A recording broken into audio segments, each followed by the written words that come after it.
All right, I'd like to go over the answers to I Wandered Lonely as a Cloud with you. So the very first one, it said, what is the rhyme scheme of the first stanza? In order to find the rhyme scheme, you have to look at the ends of each line. So the last word in each line. And you're going to see if you recognize any patterns, any sounds that sound the same, any words that sound the same. And you are going to attach a letter to it. We always start at the beginning of the alphabet. So if you see on the screen, we have cloud. That's our first one, so it gets an A. Then we look at hills. Does hills rhyme with cloud? No, so it gets a B. What about crowd? Does crowd rhyme with cloud or hills? It does rhyme with cloud, so it gets an A. Daffodils rhymes with hills, so that gets a B. Our next word is trees, and it does not rhyme with cloud or hills, so we assign that a C. And then breeze also rhymes with trees, so that gets a C. So the correct answer is A, B, A, B, C, C for the rhyme scheme.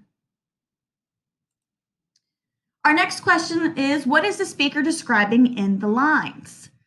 So if we look at everything, and I have two lines highlighted here. We have 10,000 saw I at a glance, tossing their heads in sprightly dance. Well, what is Wordsworth referring to here? He's talking about the flowers, the daffodils, right? And how many of them there are and how pretty they are. You know, they're tossing their heads, they're dancing, they're swaying in the wind. It even says that they outdid the sparkling ocean waves, right? They're so much prettier than that sparkling water. So the correct answer is the beauty and abundance of the flowers. What poetic device is used at the end of the second stanza? Now, I included all of the lines so that you can see what was happening here. But at the very end, it says, tossing their heads in sprightly dance. You need to be thinking about what is tossing their heads. These are the flowers. The heads would be the petals.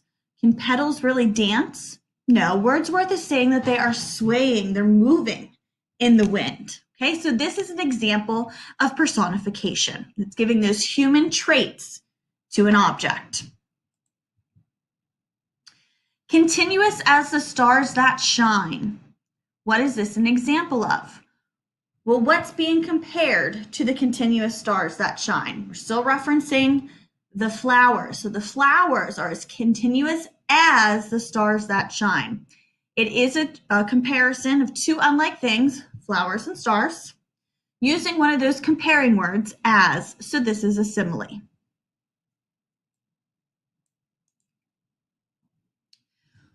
What does the word jocund mean as it is used in context? So sometimes if you don't know what a word means, you can look at context clues, meaning look at the different words that are being used in the lines as well. So we have the waves beside them danced. Usually whenever we dance, we're happy, right? We're energetic, we're bopping all around, we're in a good mood. We also have two other words, glee and gay, which both mean happy. So because of these three words, we can see that jocund means cheerful. What is the tone or the speaker's attitude of the entire poem? So whenever we look at tone, we tend to analyze, or we look deeper at diction, which is word choice. If we look throughout the entire poem, we have words like floats, fluttering, dancing, sparkling, jocund, bliss, solitude, and pleasure. These are all positive words, right? They're expressing happiness. We can also look at we can also interpret figurative language and imagery. So I have three examples here. We have white puffy clouds that are floating above, and this indicates a very peaceful scene, right? So there's nothing to be anxious about, nothing to be resentful or upset over. And another example is bright yellow daffodils are dancing in the wind. This is a beautiful and serene scene. Again, we talked about whenever we dance, we're usually in a good mood. And then many stars twinkling nonstop is sort of mesmerizing, right? We can't look away because it's so pretty. So because these things are all positive, we can eliminate those negative words, bitter and anxious, because usually whenever you're bitter about something, you're angry about it, you're upset, and anxious, you're worried about something. Those two things are negative, and joyful is positive. So that is the correct answer. And lastly, what best explains the theme of the poem? Well, looking at everything that we just talked about, Wordsworth is describing how beautiful these flowers are, how peaceful it makes him feel whenever he looks at them.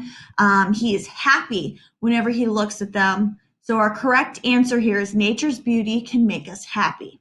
Although we can assume that it is about the springtime because the daffodils, this is whenever they bloom, he doesn't talk about how it's the best time of the year.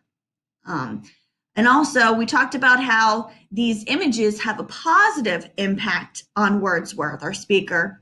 So memories often have a negative impact, would not be correct here either. I hope this helps explains these questions. And if you have any questions later on, you know how to contact me.